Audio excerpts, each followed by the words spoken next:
Iniziare con Python, nozioni di base. Python è un linguaggio di programmazione potente e versatile, adatto ai principianti e abbastanza potente per gli sviluppatori avanzati.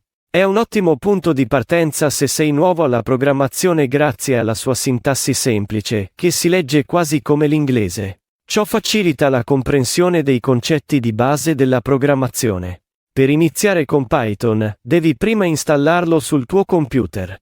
Puoi scaricare Python dal suo sito web ufficiale e seguire le istruzioni di installazione. Una volta installato, puoi scrivere codice Python utilizzando un editor di testo o un ambiente di sviluppo integrato IDE come Pycharm o Versus Code, che offrono più strumenti e funzionalità per supportare il tuo percorso di codifica. Uno dei primi concetti che imparerai in Python sono le variabili.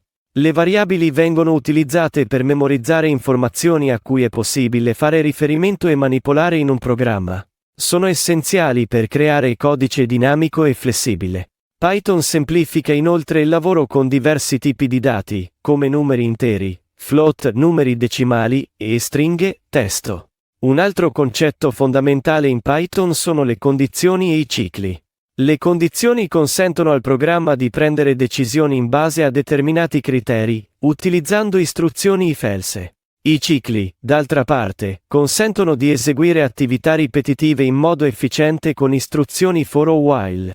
Infine, le funzioni in Python sono blocchi di codice che vengono eseguiti solo quando vengono chiamati.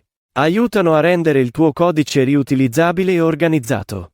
Comprendendo questi concetti di base, sarai sulla buona strada per scrivere i tuoi programmi Python. Più ti eserciterai, più abile diventerai.